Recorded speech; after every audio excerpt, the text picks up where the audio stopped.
First off, I've been playing a lot of Fallout 4. I'm currently doing a run where I'm a Vault Tech representative, and I'm going around inspecting all the vaults. Because quite often in like Fallout 4, I don't really fuck around with the vaults unless it happens to be involved in a mission I'm doing at that particular moment. I don't really care about it. It's just fucking whatever. But I thought, do you know what? There's a couple I know I haven't checked out in all these years. So I thought I'll be a guy. I made my character look as much like the Vault Boy as possible, with like the blonde hair and everything. I got mods to get extra like Vault Tech gear and shit. Got a Vault suit. I go around all the Vault. Anyway, I wanted to craft a particular item, and I needed glowing fungus to do so. So I went around collecting all the glowing fungus I could find. And you know how here on the Ewan the Poohan podcast network, we love a good spoonerism, don't we, eh? Oh, excuse me. Down that Red Bull far too quickly. So I took glowing fungus and then I spoonerismed it, and it turned into flowing gungus. Flowing gungus. I thought that was funny. Because I talk to myself like this all the time. What you see on the podcast is, if I'm not so depressed that I just wish I was dead, I'm probably sitting around talking to myself like this. So if I'm playing video games, I'm doing the same.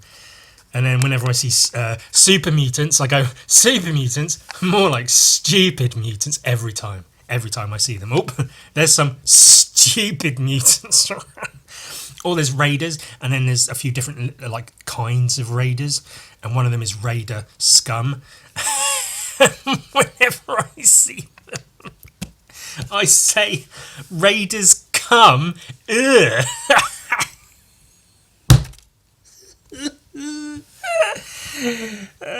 Raiders come. And so now whenever I see glowing fungus, I say flowing gungus, because it doesn't mean anything. It sounds funny, doesn't it? Painting this today. It's a skeletal cyclist delivering drugs to people. I'm wearing my robe. I'm going to have to roll my robe sleeves up so as not to get them all painty. I'm not upset if I get paint on my robe. It's not the end of the world, but because they're so baggy, if I go to like wash my brush and my the sleeve just like goes in the paint, and then I go like this and it smears, it's just awkward in it, especially if I'm working on a commission, which this is. You know, I want to keep it relatively tidy, I suppose. So we'll get the sleeves up. I did think, make sure I prepare, get the paint ready on the palette, do the underpainting, have it all ready to go, then press record, then dive into the painting. But I couldn't be fucked. I thought, why bother? We're real here on the Ewan Poohan podcast network. Notice the branding. Look out for new branding incoming. We're real and we're honest. No clickbait, no shitbait. No tit bait, sadly. I'd love to have tit bait. Just tits in all of my thumbnails. That would actually be so fucking good. Just whatever I'm painting, whatever I'm drawing, just disregard it and just put tits in every thumbnail. Like full on fucking drawings and paintings of tits. I'm not going to go outrageous and have photographs. Maybe once or twice, just for a bit of spice, variety in it, the spice of tit life. We need green. But we remain honest and true on these fucking stupid videos. And so why not get the paints out while I'm recording? Why prepare? I'm not sitting here magically having paint ready to go. This is all part of the process, and that's what people like to see, innit? It's all part of the process. That's what I like to see. I'd love to see people squeezing out tubes of paint. Oh, it's fascinating. I wouldn't really love to see that, but if that was included in the video, I'd be like, oh, cool, you actually watch them fucking prepare and do shit rather than just, watch me paint a thing as they've got a finished painting and they're putting the finishing touches to it with a clearly clean brush, and they're just brushing it against something going, oh look, finishing touch. Fuck you. You finished that piece days ago and thought, oh shit, I'll try and get some more fucking video content out of this. Oh, giving myself hiccups. Oh, I'm going tight. Oh, this is it. This is how it ends. Oh god. Let's get some mid yellow. It's so mid. It's called mid yellow. It's like a middle yellow. Call it peasant yellow. Proletariat yellow. Plebeian yellow. Plebeian rube yellow. Normalite yellow, as in like a normal person yellow. Do I need any more turquoise? Let's get some turquoise in there. Let's get some fucking turquoise in there, you bitch and a half. Not just a bitch, and then another half of one on top of that. Scraggow! Get out of the way, you fucking gungus. Big chungus, flowing gungus. Pew pew pew pew pew. Pew pew. Let's get some more Red Bull. I finished that can. Let's open another one. Why not, eh? Why bloody?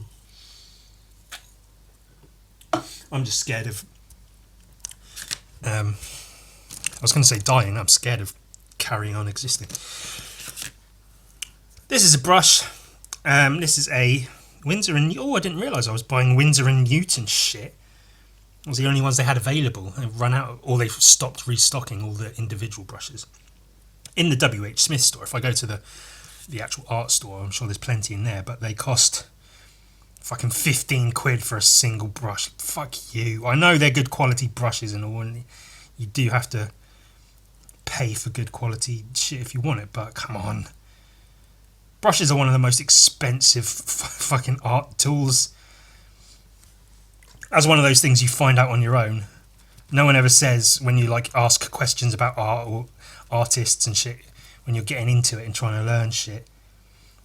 No one ever goes like, oh, what's one of the biggest problems you face when doing your art?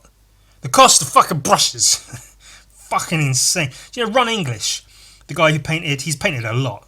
Like a lot. But I think one of his most famous imageries is the fat Ronald McDonald.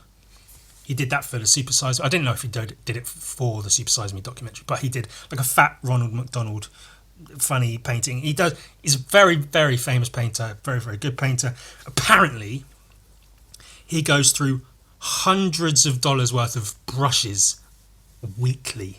Like he has a weekly budget for brush. Do you understand how much you have to paint to go through that many brushes?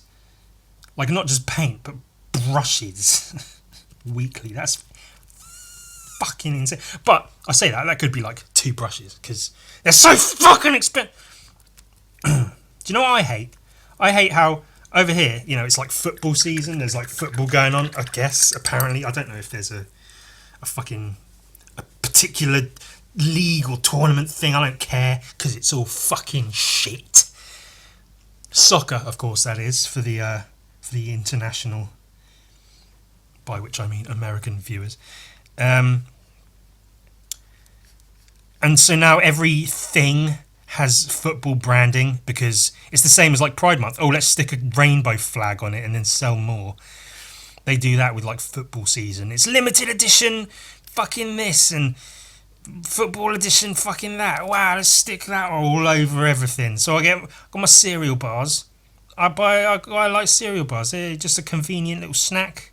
Tasty, oat, little chocolate, little honey, little this, little that. A bit of yogurt on the bottom, just to fucking... and it's all limited edition. Cereal bars. Win a free football shirt. Win footballs. 800 people will win a football. Win a poster featuring some cunt on a team. Wearing team colours on a team. Wowee. Can't believe my luck. I bought some juice, and I did the thing on the website, and I won a poster with some cunt on a team. Wowie. Fucking hate it. So now, go into my kitchen, because these are all regular like foodstuffs and shit I buy, and now the only versions you can get currently are the fucking limited edition, stupid ball bag ass fucking football ones. So I'll go into my kitchen to get a snack, and it's fucking, hey wow, limited edition fucking football up the asshole. Get your fucking football shit, yeah boy.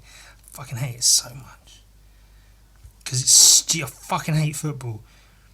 Sports. The only good sport, as everybody knows, is cockfighting. And not the kind with the chickens. Because that's animal abuse and that's bad. I don't feel I need to explain that animal abuse, which extends to cockfighting, is bad.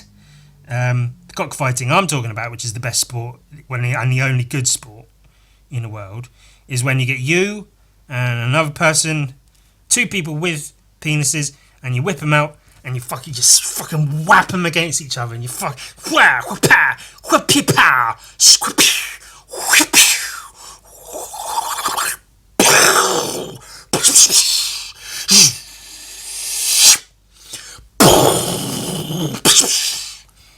with your penises against each other. And you have to start flaccid. You can start erect, but you're not supposed to. I think you get like deducted a point if you start erect. You have to start flaccid. If you become erect, unless you're already inclined in a particular way sexually or whatever, then if you become erect during the fight, you might have some questions to ask yourself to go away and think about, as you realise, I was thwapping my wiwi against another man's wiwi, and I don't know what, I've never called it a wiwi in my entire life, but I kind of like the term wiwi now. It's like willy but said incorrectly, and it's also like wee wee but not quite. And yeah, you might realise something about yourself that you thought wasn't necessarily the case. But if you are inclined that way, it's quite likely you will become erect very quickly. And there's no rules against that. If you become erect during a cockfight, then more power to you. And literally, you have more power to you. You're now fighting with an enhanced weapon, which is perfectly within the rules, because it happens. You know, they can't. If they say, if you get hard, if you start to get hard, if you get a semi, then you're out. Sorry, you're disqualified. Because that's not fair, you know.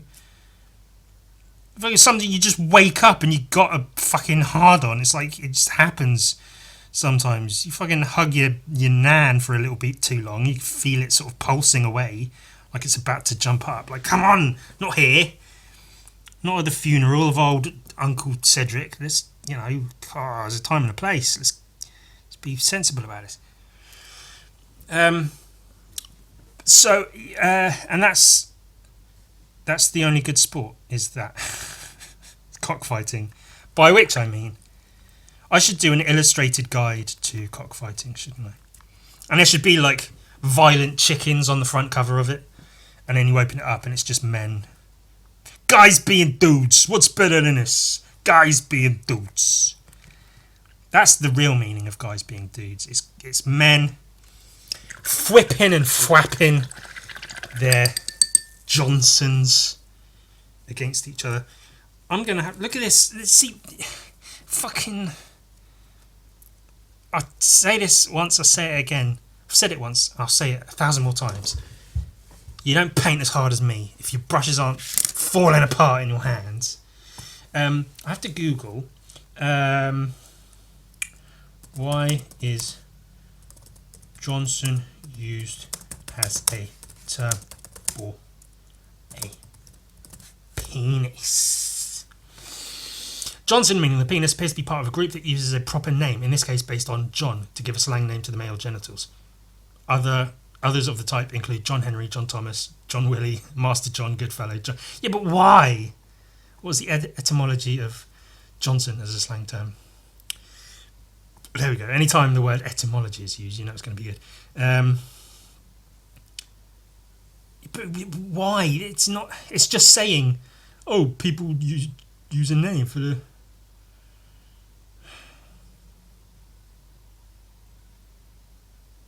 Derived from. It is apparent. This one person on a Quora on some forum says it is derived from the term Johnson bar, which was used to control steam locomotives. Which would make sense. Origin. This guy suddenly whipped out his Linby. I don't know. There's a lot of Jesus Christ. I didn't realise it. I thought it would just be look it up and there's the answer, but it's not. No one knows why the term Johnson is used to describe penis. It's a good one though. It makes me laugh anytime I hear the word Johnson, which is a fairly common surname in Western worlds. You know, hello, my name's Rory Johnson. I don't know if that's a real person, but I'm Samuel Johnson. My name's Johnson.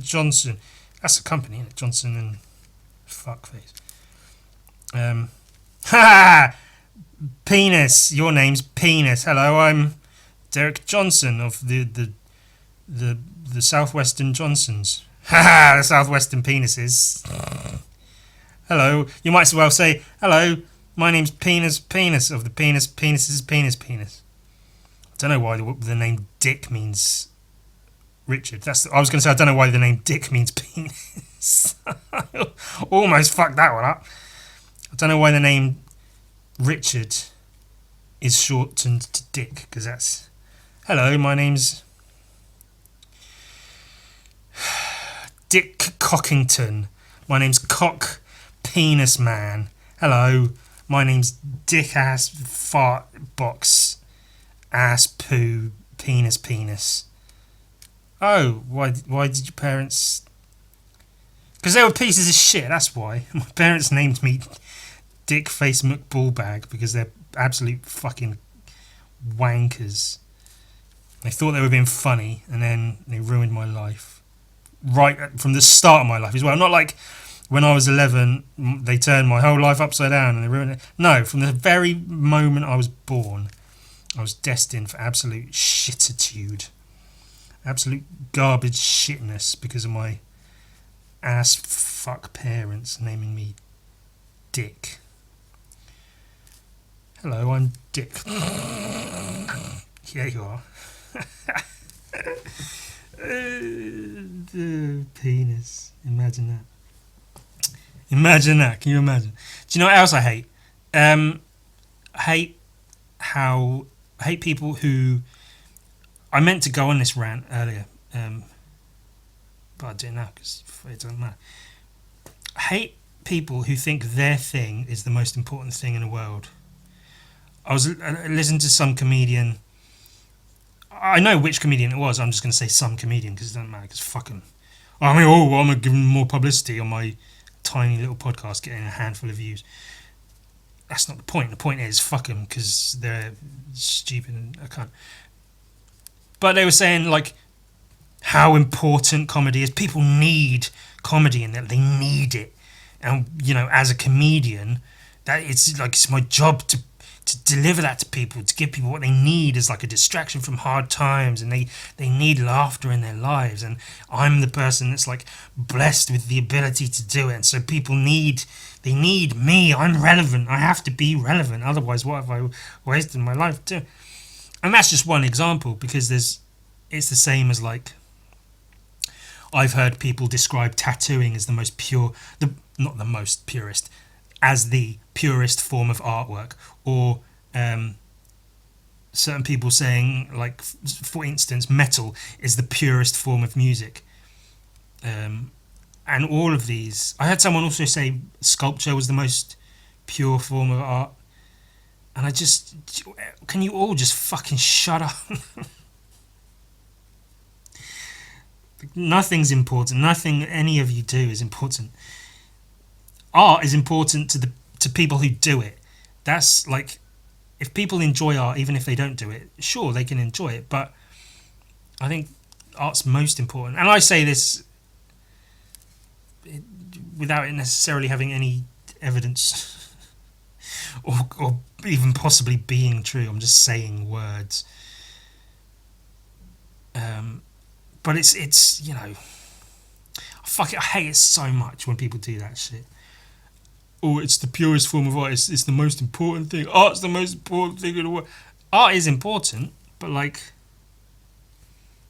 it's important that people be able to express themselves in whatever way they choose, unless they're hurting other people, in which case, fuck them entirely in the face.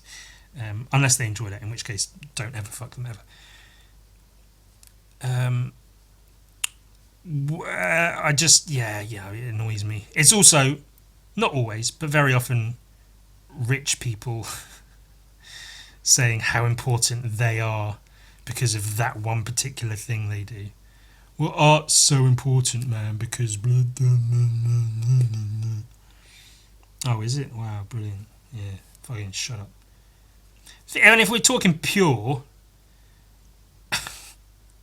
I'd make the argument that the sort of art I do is the purest, because it comes from the purest of places, which is just people, often younger people, but not always, just sitting in their room, away from everything else, away from the outside world, maybe by choice, maybe otherwise, who just fucking sit and create because it's the thing that they have.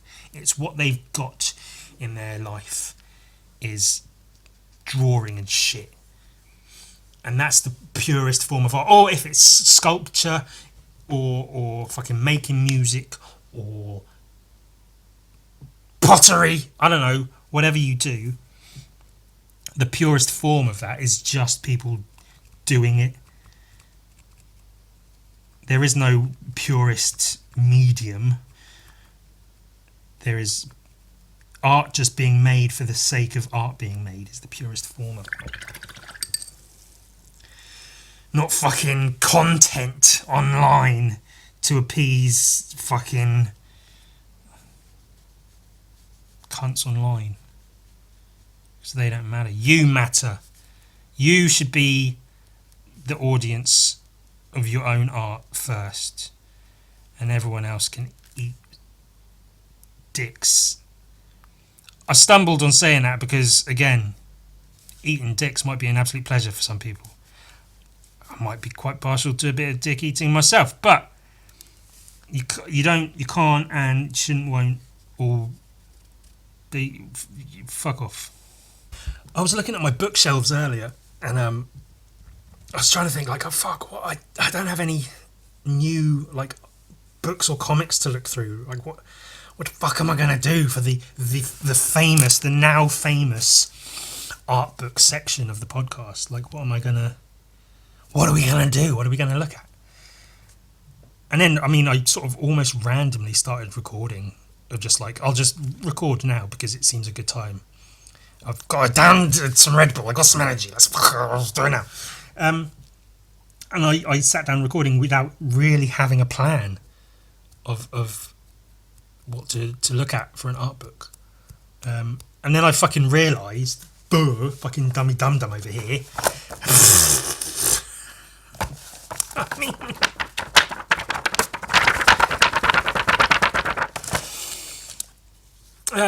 I finished Death Fist, by the way. Oh, do you know what I can do? So I have this on my notice board. What I'm going to do now is tear it down. Fully, all the pages I had laid out. And then I crossed them all off as I did them. And I crossed it off. That's officially fucking... I missed the bin. I tossed the paper. I missed the bin. My basketball skills need some work. Have I mentioned I'm playing basketball again? Look, here's all the original art. Fuck, I can't get it. I can't get it.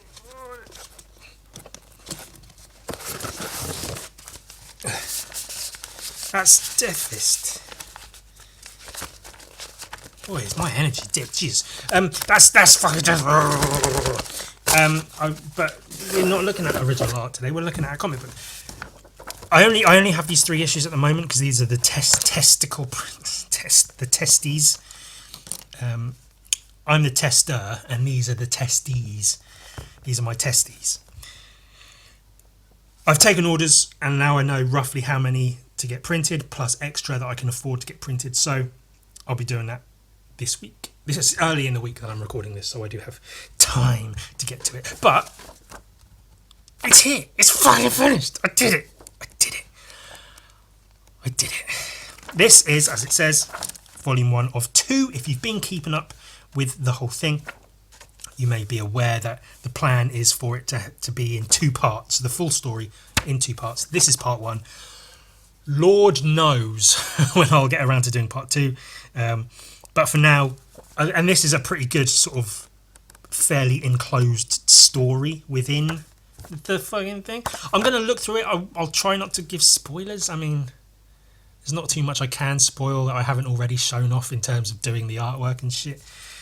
For one thing, it's including covers. This item is 44 pages, so the actual comic itself is like 40 pages. Did I say 40? 44 and then 40 of the actual comic.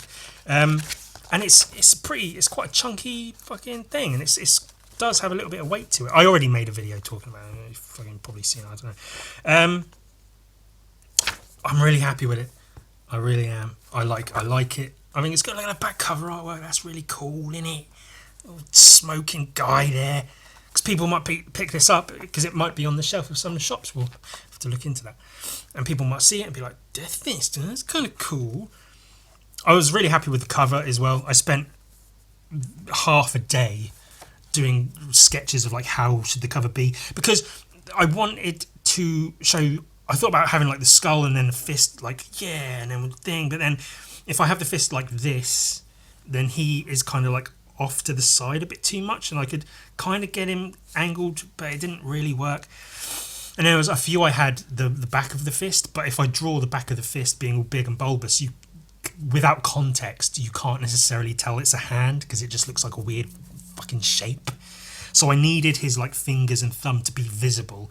So I was trying to figure out how to do. I thought I did want like a skull, a big skull there, and then a fist. And I'm happy with the composition. I've got like buildings in the background kind of, and he's sort of like action pose, fucking yeah.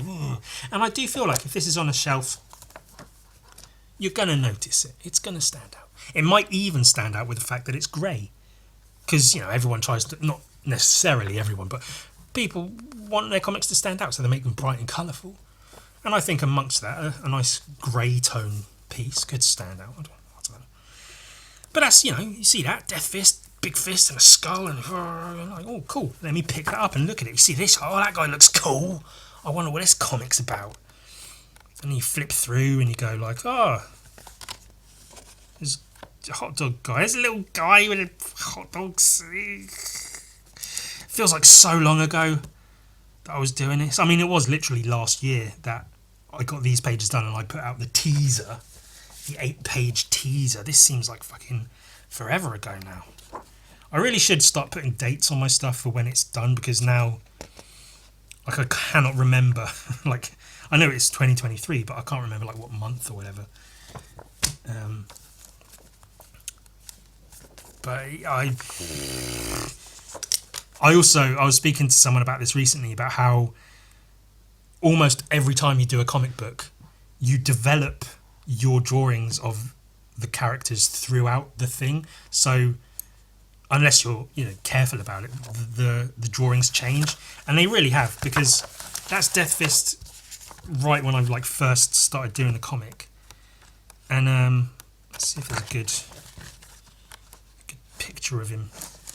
I mean, he doesn't look that different. He looks pretty much the same. But like his head is a lot more sort of like angular and cartoony shaped later on.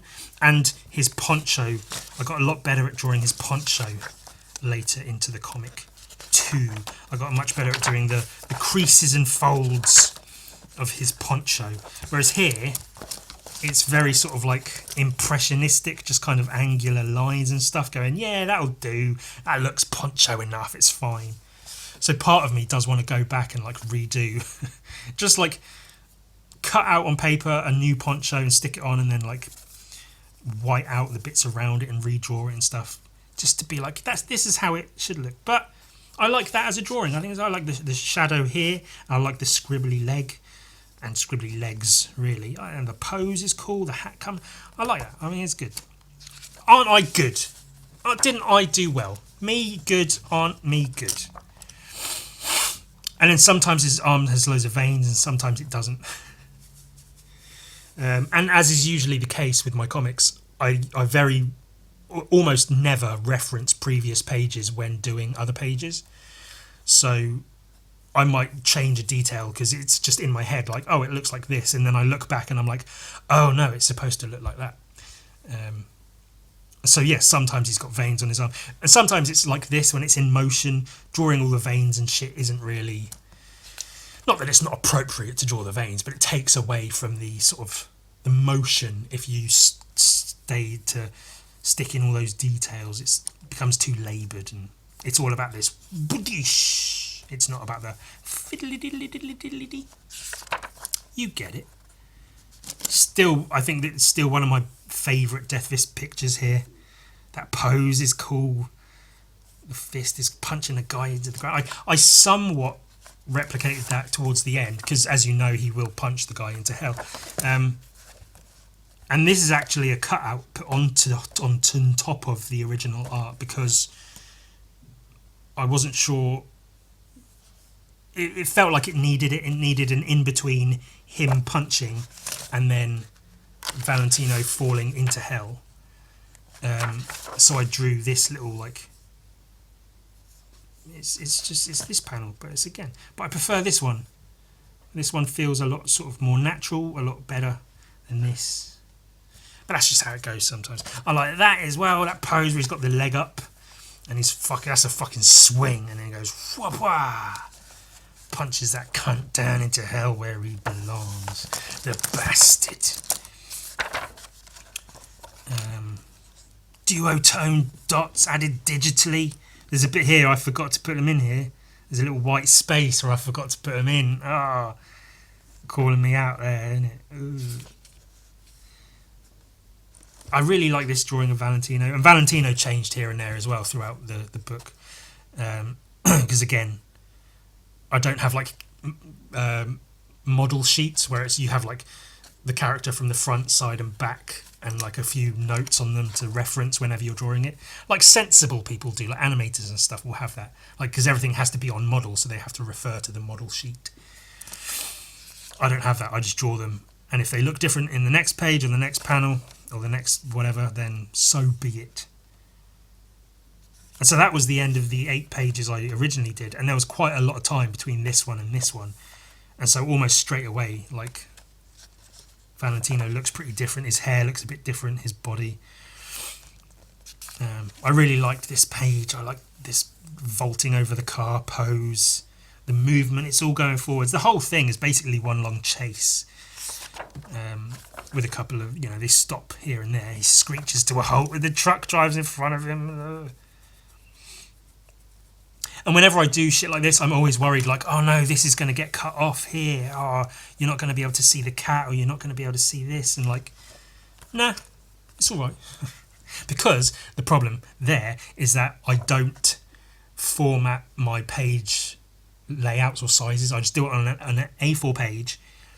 I know comic book dimensions are a bit thinner than typical A4 things, even if you shrink them down. So I like sort of give myself a couple of margins and work within that.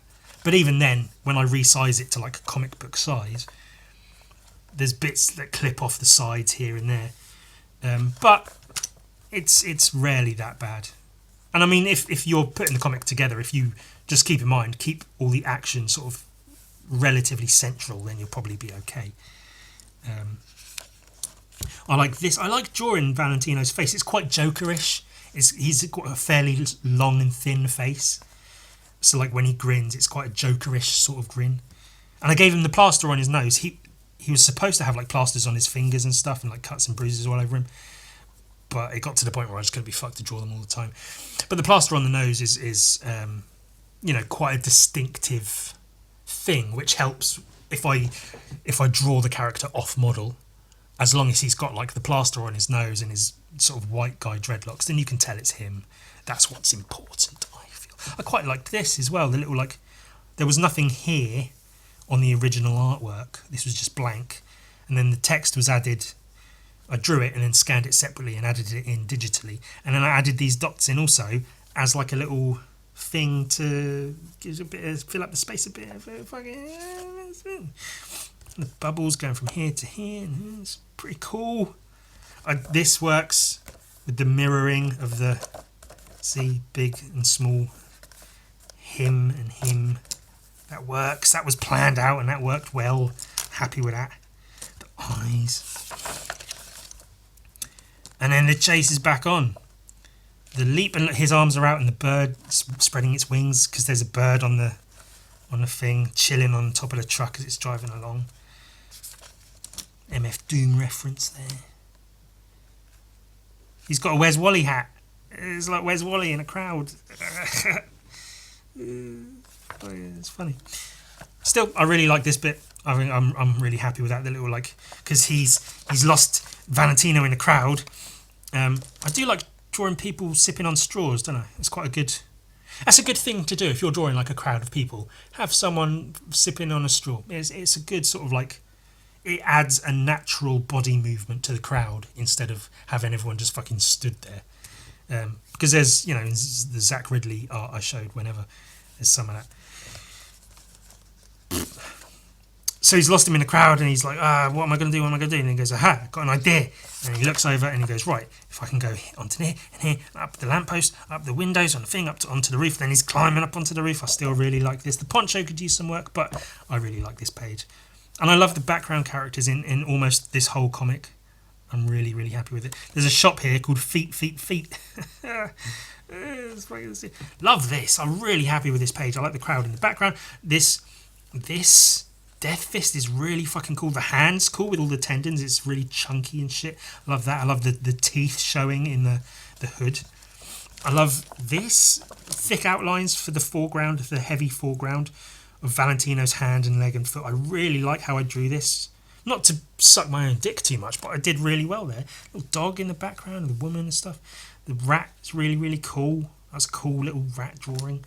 Really, really happy with this. That whole page is quite good. I like the action as he's on the rooftop. I like this pose, looking over off the roof. And he's in, and he jumps off the roof and then down, and then he's here. That's really happy with that. A couple of people have complimented me, saying they think this is some of my best comic book work to date, which I absolutely agree with. I'm very, very thankful for people saying that, because I do feel that, and it's really nice of people to say that. It makes sense because it is my latest work. So thankfully, my latest work is some of my best work, which is good, because if it wasn't, that would be weird, wouldn't it? If it was just sort of okay, or if it was a bit shit, then it'd be like, maybe I've got to go back and focus on other things. I really like this panel here. I like this expression on Valentino's face. That's another good thing as well. You just chuck one of those dreadlocks in front of his face. It gives another level of sort of another dimension to the drawing. I quite like the duotone on half the faces as well. That was planned as I was drawing it. I was like, I don't want to put in too much hatching because there's already quite a lot of lines. A funny little man's in the background. But I did think as I was drawing the page, if I use duotone dots on like half the face, then, and I think it works. I'm really happy with that. And it's just like heads sort of encasing the fucking thing. The mum crying, no, my baby. And then this bit,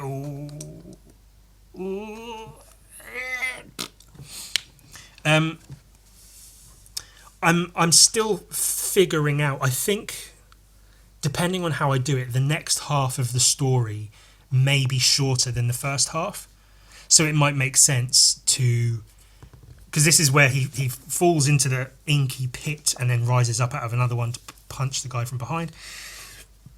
And I've stated previously, if you haven't seen, I was speaking previously about how I've got a plan to show what happens as he's doing this, because he's not just teleporting, he's basically falling into hell, where time is different, so it works. He falls into hell, he has to run through this, like, not strictly an obstacle course, but he's got to, like, run through hell to get to another bit of hell to then come up here.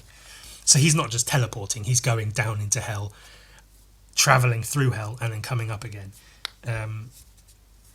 And so I want to do a mini comic of like 4 to 6 pages, maybe 4 to 8 pages, maybe, showing what happens when this happens. Because it is a little bit out of the blue to be like, oh, what, he can teleport, I guess? Like, having a big hand and punching people into hell is one thing. He's like a Grim Reaper, sure. But then, oh, he can also teleport? So I want to give some kind of context to that. So I figure I'll do the next half of the story whenever. And then at the end of that story, there'll be like a little bonus comic of what happens when Deathfist teleports. And then a little comic showing that. And then, so that'd be quite cool. I might then combine them into one book with a bunch of artwork and stuff. I'm not sure, but I'll see. I'll see how long the next half of the story goes, and then we'll move on from there. Originally, I really tried to have this just be mirrored completely, so he was hopefully clearly falling down in this one, and then I wanted to have him like basically rising up in this one, so his poncho moving the opposite direction and whatever, but I just couldn't make it look good. I'm sure I could if I tried really hard, but I feel like I did try hard and it wasn't working, so maybe I couldn't and can't, or can't and couldn't. So I ended up coming up with this. I already went through what I was doing with this. I don't know if it needs another panel to show what the fuck is happening, because I wasn't sure it was clear, but it is quite good feet, aren't they? And he comes up and he punches him from behind. Punches him in the balls. It's a very good page. I really like the movement here of this going up into the next page almost. Still a bit unsure about the stab, if I should have shown a bit more motion, because then he sees the knife and then you just have to sort of assume he got the knife and stabbed him in the chest, and then suddenly he's up and in a headlock. I don't know, whatever, it's a comic book, anything can go. I like this, I like that. I like how sort of cartoony he looks here. That's just the mood I was in when I was drawing him. Quite happy with this hand and arm, and then the whoosh. As he's there, Valentina holding his ball bag, and then he looks up, and again the sort of the plaster across his nose and the dreadlocks, just in case you couldn't tell who it was, punches him into hell. Now this is a thing that may or may not come up. Cerberus, the three-headed dog, is split across 2 pages, which isn't ideal, but it was drawn, planned out that way. I knew that was going to be the case as I was drawing it. But for me, it works, and it does mean that if you do see an image of this put together in one go, which I may put into the next book as a piece of bonus artwork or whatever, then it's like an Easter egg almost.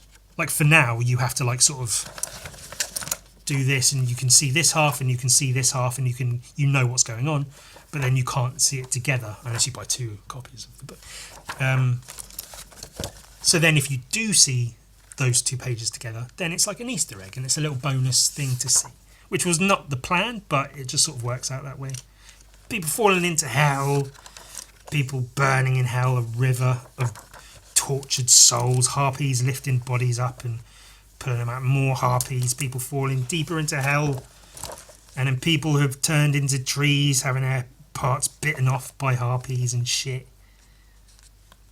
Tortured souls. We like that. We like that, don't we? We like a bit of hell. Love a bit of hell. His mum changed a lot. That's where I don't reference the previous pages. That's his mum here and there. They kind of look the same. And then it was quite a bit of time before I did these pages, and she looks completely different. This does not look like the same person at all. But fuck it. Don't fucking matter. I don't care. Thank you. Successity. Now, so then all the crowd of people are like, they've suddenly realised, like, who the fuck is this guy? What's going on? He's just, why has he got a big arm? Did you see his arm? Does he have skin? Where's his nose? What is he? Oh my god, look at him, he's fucking weird. I think either around here or here, I in my head, I wanted to have a guy, like a random background character, just show up and be like, oh hey, I just got here, what's happening? Like after everything's gone down and it's like, haha, everything's worked out for the best, reunited and it's a success. And then one guy just being like, oh, what's going on? But I couldn't quite fit it in, and it's not that funny, so I haven't really lost anything by not having that. This page fits nicely onto the page, doesn't it? Some more good storytelling. I'm very, very happy with that. Very happy with. I like this panel. I like this panel. I like that panel. Very good. And then I weirdly like this. If you keep this panel here to this, I love that shift. That works so much better than I thought it would. I thought it would be like, oh, he's here, he's talking, and then he's in this weird black space talking to his boss or whatever. But the shift is so drastic. It works so much better visually than I thought it would. And I'm really happy about that, because the whole comic looks like this. It's hatching and ink and drawings and stuff on every page. And then the sudden shift to this black space is so... It works really, really well, and I'm really glad for that. And with him being like the same, because I traced that drawing. The lighting's a bit different, but it's like...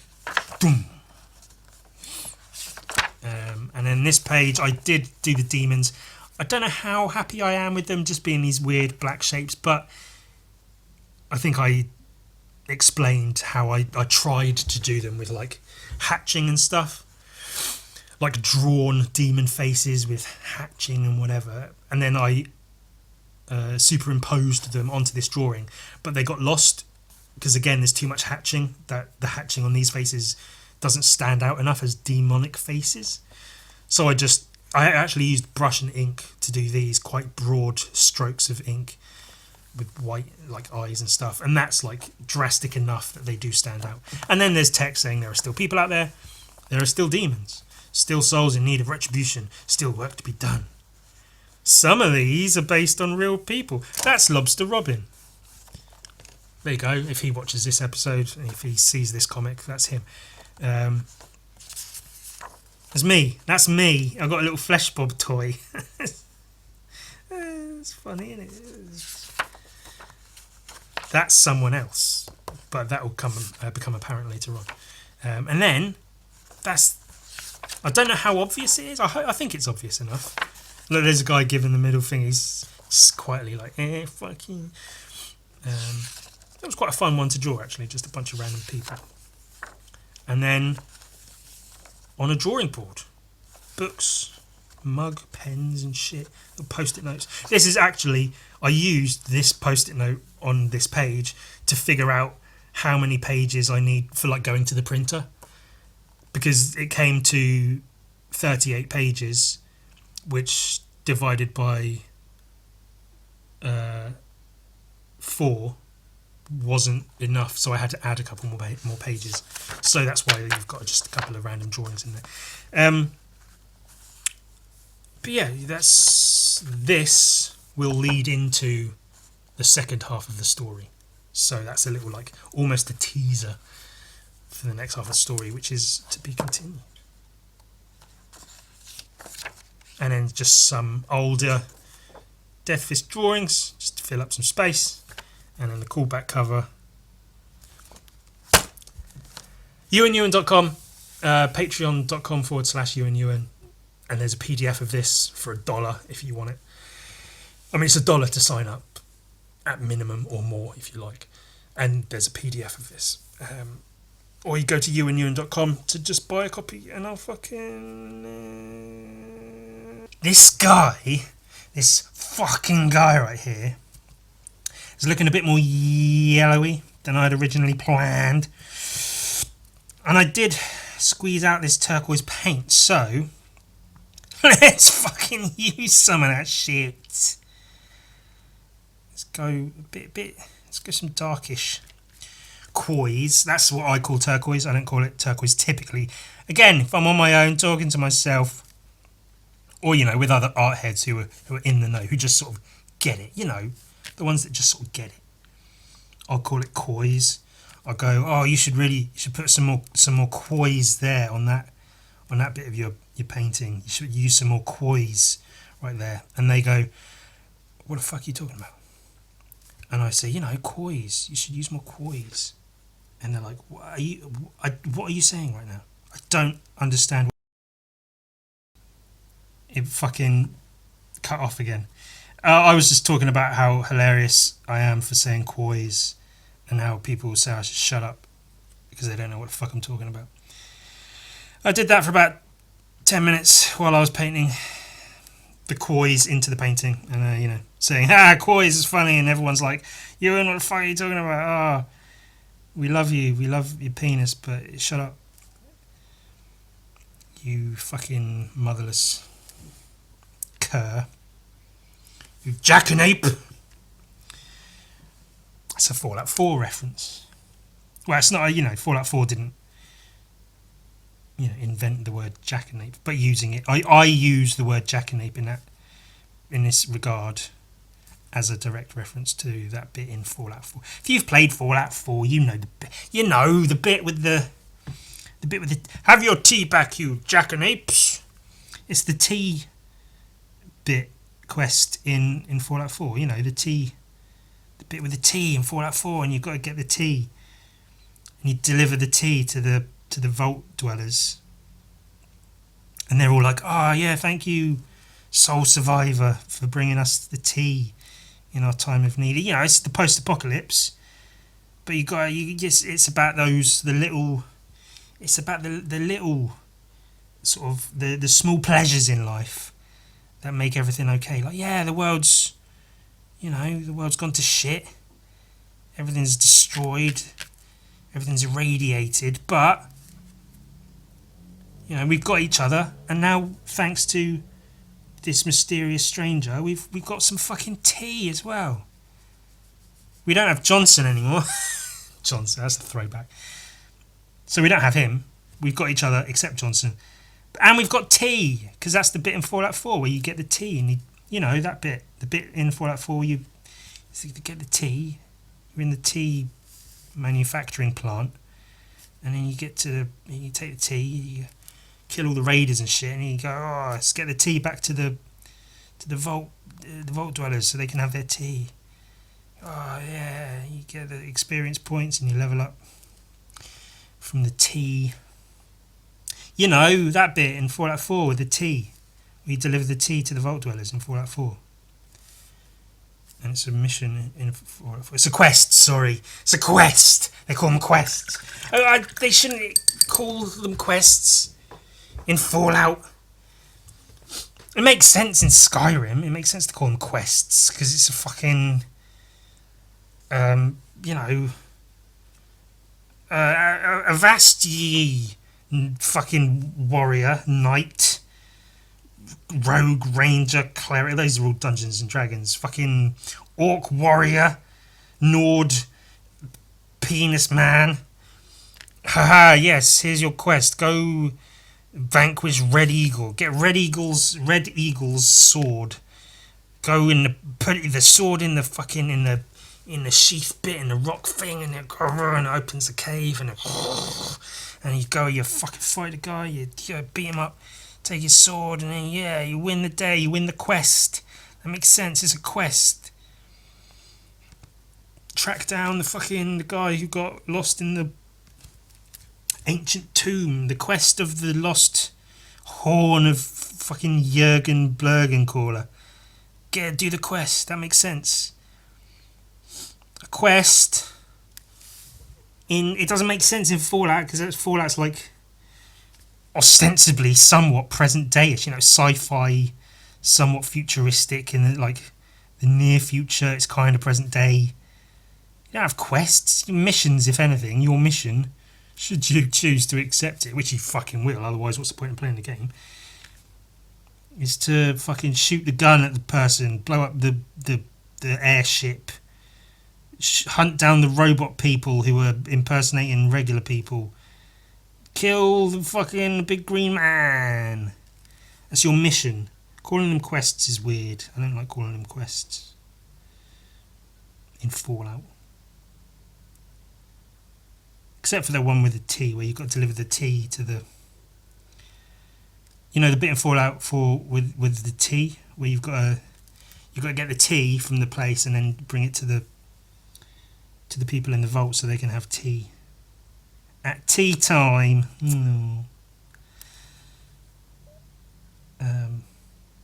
then there's that guy, because he's trying to stop you from getting the tea, but then once you beat him, he sort of gives up and he goes, "Have your tea back, you jackanapes," because he's like an old worldy sort of character who talks like that. You know, that bit in Fallout 4 with the tea, where you've got to get the tea in Fallout 4 and you've got to deliver the tea to the vault, to the people in the vault, so they can all have tea in the vault. You know, that bit in... Are we sick of this yet? Jesus. Fucking shut up, you. What are you talking about? Tea in Fallout 4. Quoys. Shut up. What are you saying? Fucking stop it. Google "Stop It and Tidy Up" children's cartoon. It was a really fun children's cartoon. That's all I'm going to say on it. It was a children's cartoon in England and I liked it. Stop it and tidy up. They were monsters.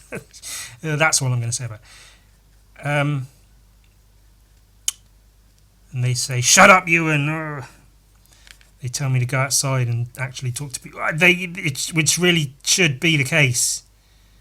Stop sitting inside all day on your own, talking to yourself, thinking you're funny. Yeah, flowing gungus, we get it, hilarious. Touch grass, that's a thing. Do that. Go outside, touch some fucking grass, talk to actual humans that can, you know, interact with you live in person. Stop fucking not doing that. Fucking sitting around on your own, coming up with things, funny things. Oh, but it's my art. Is it? Is that your art? Sitting around fucking saying shit. Ha, that's funny, isn't it? Ah, flowing gungus. Oh, I remember the bit with in Fallout 4 with the tea. The bit with the tea in Fallout 4. You know, the quest, the tea quest in Fallout 4. And it's called tea time. You know, it comes up on the side. It says the little, like, the quest name on, like, this bit of the screen. It goes a little like graphic of little, like, Vault Boy people doing shit. And it says quest tea time. And a little subheading comes up. Goes, get the tea. Retrieve the tea from the tea foundation plant where they make the tea. Watch out for the Mirelurks! Oh, the Mirelurks are in the tea. They're laying their eggs amongst the tea leaves. No! Kill the eggs. That is quite fun to do, actually, in Fallout 4. What you do is... Okay, here's a secret in Fallout 4 and Fallout 76. I learned it from Fallout 76, or via Fallout 76, but I didn't realise you can also do it in Fallout 4, which makes sense, because it's built on the same engine. But you get a plasma gun. Cool, sure, plasma guns are okay. They can be pretty powerful. Plasma guns can be pretty powerful as they are.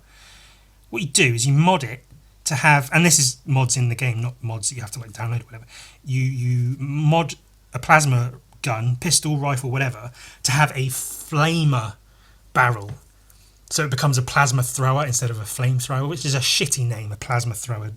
A plasma flamer sounds better. I know plasma thrower makes sense, but it just sounds shit.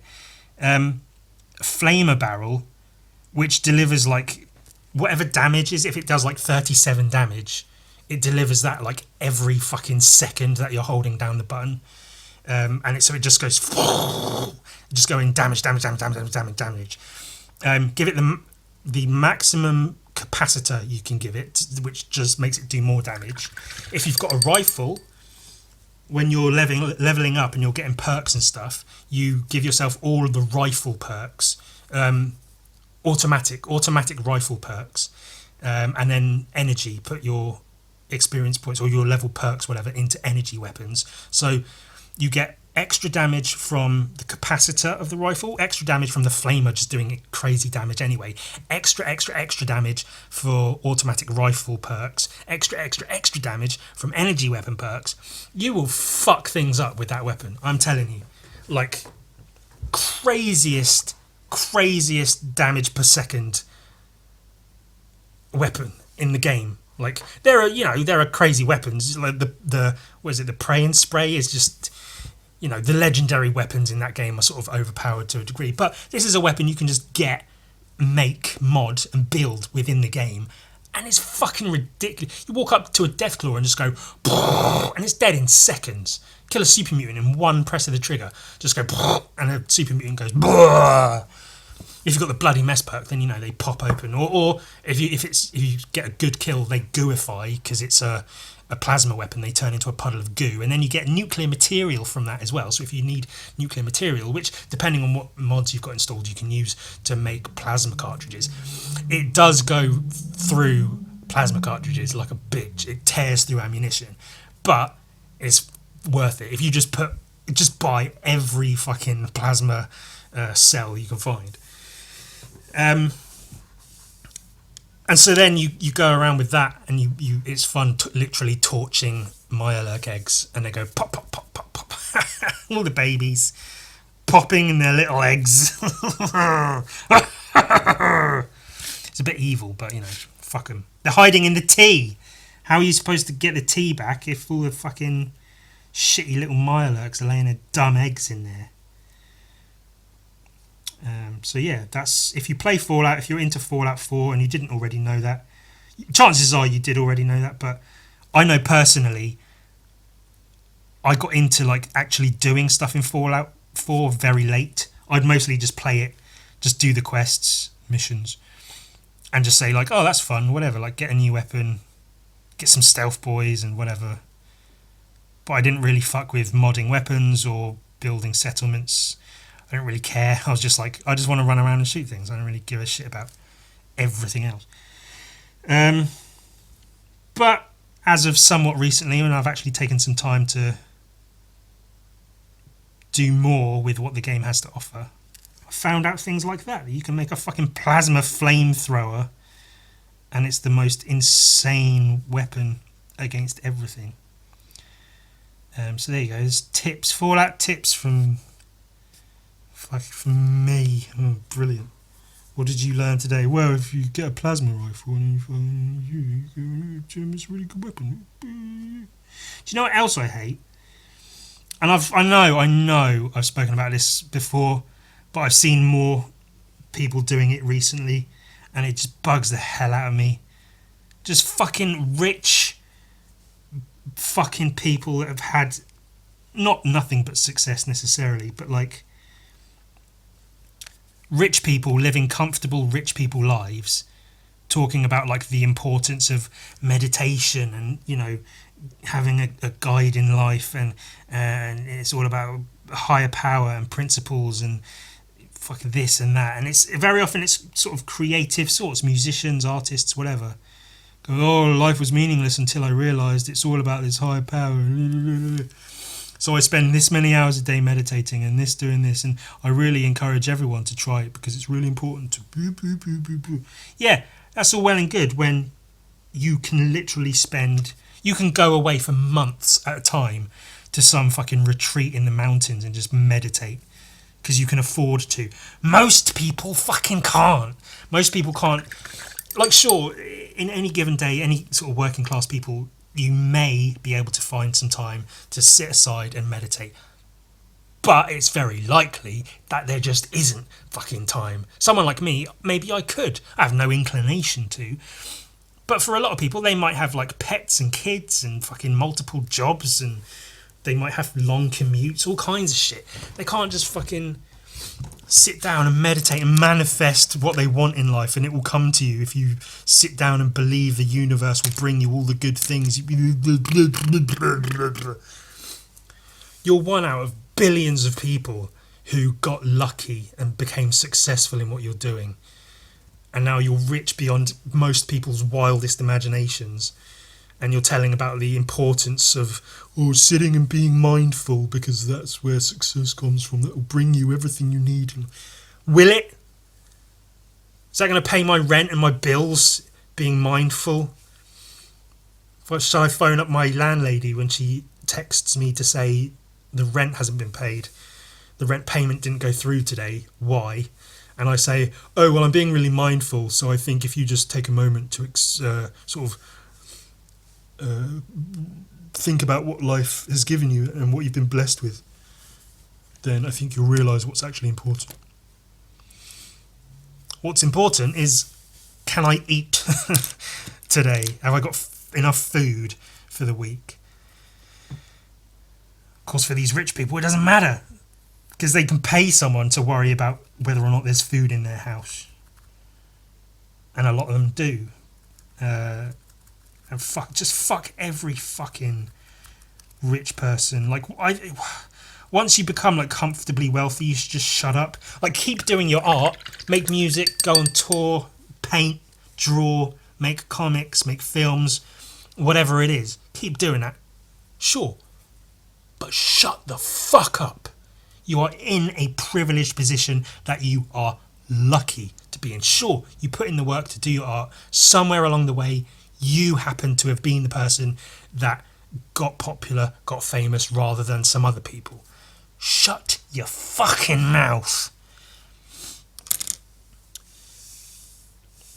And that's all, they're just fucking lucky. Because people go on about the whole, like, Walt Disney was passed over by 500 animation studios because no one wanted to work with him until he did his own thing in his garage, and then one day he got the call came in and he got burned, and it all worked out. So you've just got to be persistent and keep putting in the work, keep trying, and eventually it will lead to success. Like J.K. Rowling, the cunt, by the way.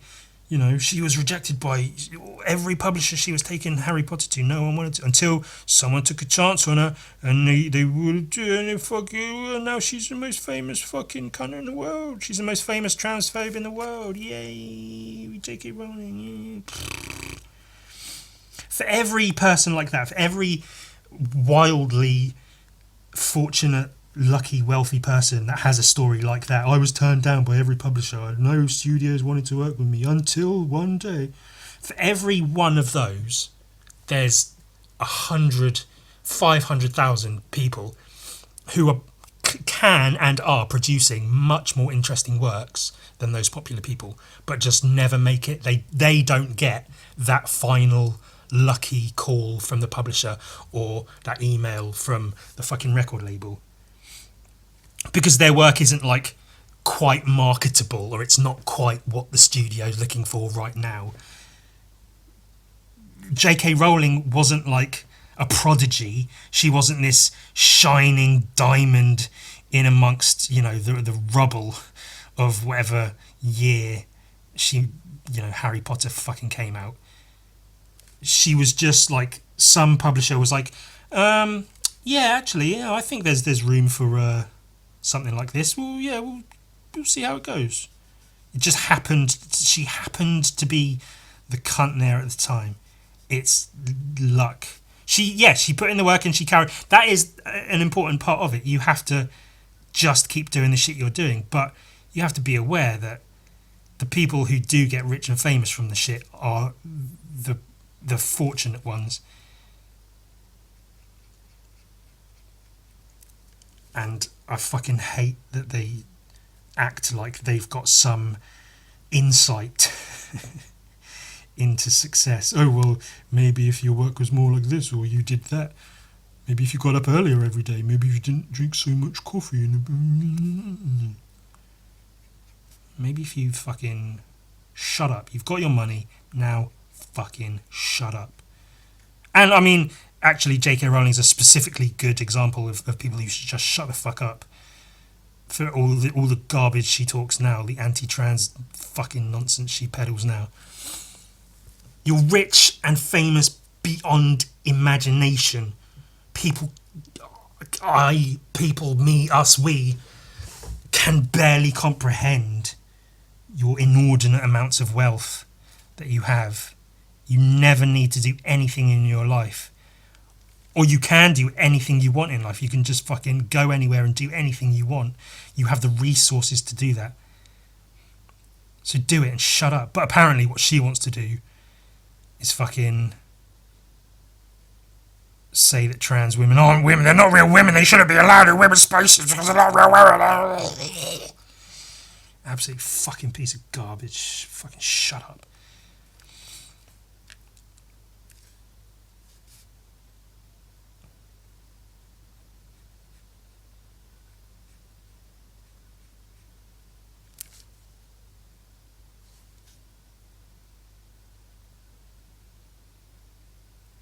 But do you remember the bit in Fallout where you've got to get the tea?